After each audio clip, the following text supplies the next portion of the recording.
Olá, amigos do canal Redemptoris Mater. Sejam muito bem-vindos. Vamos ao 23º episódio de nossa série Gotas de Liturgia, a qual tem por base a obra do então cardeal Joseph Ratzinger, intitulada Teologia da Liturgia, o fundamento sacramental da existência cristã. Hoje, vamos falar sobre o conceito de sacramento, que, como nós já vimos, tem pressupostos humanos comuns, mas é uma realidade cristã. Quando se fala de sacramento, pensamos num símbolo, um símbolo que é o meio para se compreender a realidade dos mistérios de Cristo.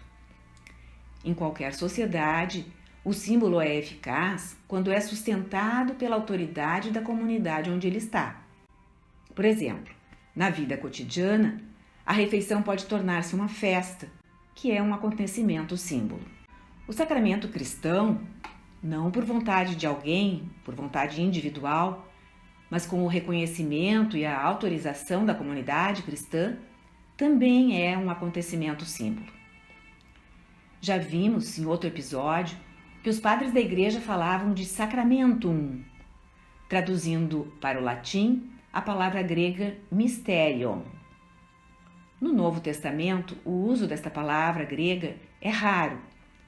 Quando ocorre, aponta para a vida de Jesus Cristo e a sua segunda vinda, e não mostra qualquer relação com o culto ou os ritos sacramentais não cristãos. Porém, quando olhamos para o Novo Testamento, também precisamos levar em consideração a sua raiz no Antigo Testamento. E nos escritos do Testamento Antigo, nos seus 46 livros, quase não se encontra a palavra mysterium, exceto no profeta Daniel, na literatura sapiencial de sabedoria e eclesiástico, em Tobias, Judite e no segundo livro de Macabeus. E sempre sem nexo com o oculto, querendo se referir a algo secreto.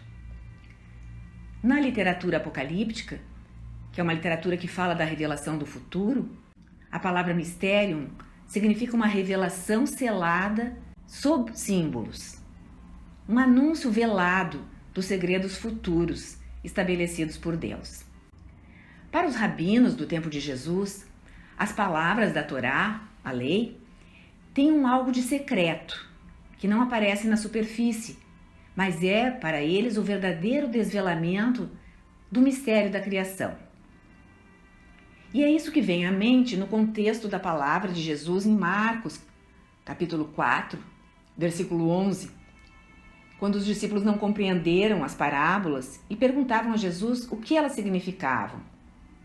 Jesus explicou o seu significado e disse a eles que a eles era confiado o mysterium do reino de Deus. Para os que estavam fora do círculo dos discípulos, tudo se propunha em parábolas. Com isso, Jesus está ratificando que, por trás das narrativas das suas parábolas, há uma perspectiva escondida, que conduz à profundidade daquela realidade que ele está narrando. Já nos escritos de São Paulo, a palavra mysterium ocorre 21 vezes. Na primeira carta aos Coríntios, na carta aos Efésios e na carta aos Colossenses. Para Paulo, o mysterium da Torá tornou-se visível em Cristo crucificado. Cristo é o conteúdo profundo de cada palavra bíblica. Tanto as realidades da criação como a história de Israel são referências simbólicas a Cristo. São figuras, são tipos daquilo que deveria vir em Cristo. Isso significa que toda a Escritura em seu conjunto é, usando o latim, sacramentum. Quando Jesus vem, na plenitude dos tempos, ele mostra como Deus se interpreta a si mesmo. Jesus é a interpretação autêntica da Escritura. Por isso, Paulo o chama simplesmente o mistério de Deus. Outro texto muito importante para o nosso entendimento do que é o sacramento está em Efésios, capítulo 5, versículos 31 e 32, em que Paulo diz: Esse mistério é grande, e eu digo isto com referência a Cristo e à Igreja. Paulo está falando do matrimônio. Ele está tomando uma realidade da criação, que o matrimônio é, aquele tornar-se uma só coisa, o marido e a mulher na união conjugal, e dizendo que essa realidade tem o seu mistério. Não se trata apenas de explicar uma palavra, mas é um fato, um evento, um acontecimento, esta unidade, esta união do homem e da mulher. Então, os sacramentos podem ser sacramentos da palavra, sacramentos do evento e sacramentos da criação.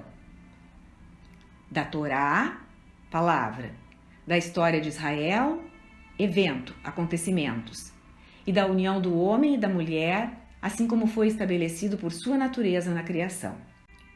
A palavra empregada pelos padres da Igreja, sacramentum, portanto, traduz a fusão desses conceitos de mistério e tipo, mistério e prefiguração, mistério e figura. E se formou com base na interpretação da Escritura feita com referência a Cristo, uma interpretação cristológica da Escritura por São Paulo. Podemos então perguntar como se chegou dessa concepção mais geral que a Igreja Antiga tinha do sacramento à compreensão dos 7 sacramentos bem definidos. Teria havido uma fratura em relação à história? Primeiro, nós precisamos considerar que as palavras da Escritura foram consideradas sacramento do futuro, tipos antecipatórios de Cristo. Os eventos da história de Israel são também sacramentos do futuro. E assim, ainda os atos litúrgicos da Antiga Aliança são sacramentos do futuro. Um tema, este último, que é amplamente desenvolvido na Epístola aos Hebreus. Também esses atos litúrgicos são referências a Cristo. Por exemplo, o sacrifício do Cordeiro Pascal é referência ao sacrifício de Cristo na cruz. O verdadeiro Cordeiro. O maná é referência a Cristo, pão vivo descido dos céus, que se dá na Eucaristia, e assim por diante. Disso resulta que no conceito de sacramento reflete-se a mesma diferença que há entre promessa e cumprimento, entre preparação e presente, entre antiga e nova aliança. O que se cumpre no Novo Testamento não é mais prefiguração do futuro, mas representação do presente, fruto da vida, paixão e ressurreição de Jesus Cristo que ocorreram na história e no tempo. Então pode-se dizer que o sacramenta, que é o plural de sacramentum em latim, o sacramenta do Antigo Testamento são preparação e caminho. Todavia, desde que Cristo veio do Pai e sofreu a paixão e a morte, ressuscitando e estando para sempre conosco, está sempre presente essa sua realidade por inteiro, a que tudo o que ocorrera antes se dirigia, se encaminhava. Agora há uma realidade já acontecida, que é uma oferta que espera o homem e vem ao seu encontro. Os ritos não são mais realizados diante de um muro ainda impenetrável do futuro, mas são transparentes, abertos à razão, à compreensão do homem. Não são mais o legalismo de um puro dever de cumprimentos, mas a compreensão e a liberdade daquele véu levantado em Cristo. A liberdade do homem na simplicidade do cumprimento de tudo em Cristo.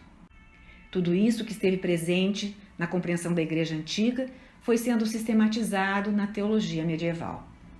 Então, resumindo, podemos sublinhar 4 pontos.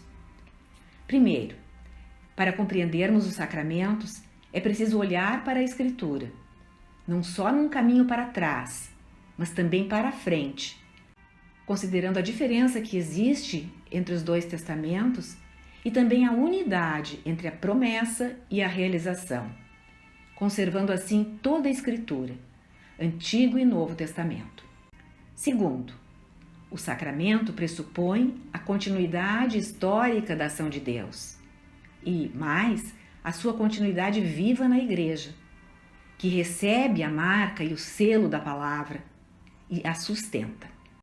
Terceiro, os sacramentos, então, são realizações cultuais da Igreja, manifestações de culto.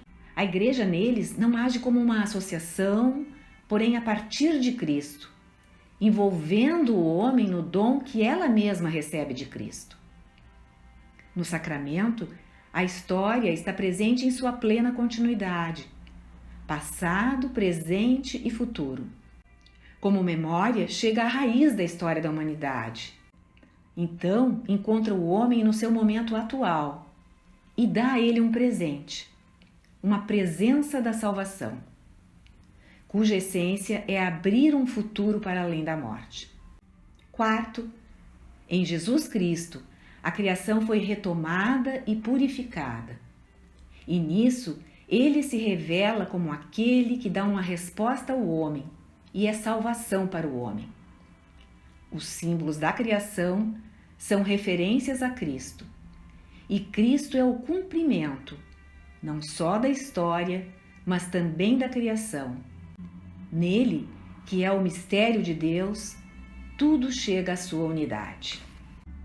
Obrigada por ter acompanhado esse episódio. Se você gostou, clique seu like e inscreva-se no canal.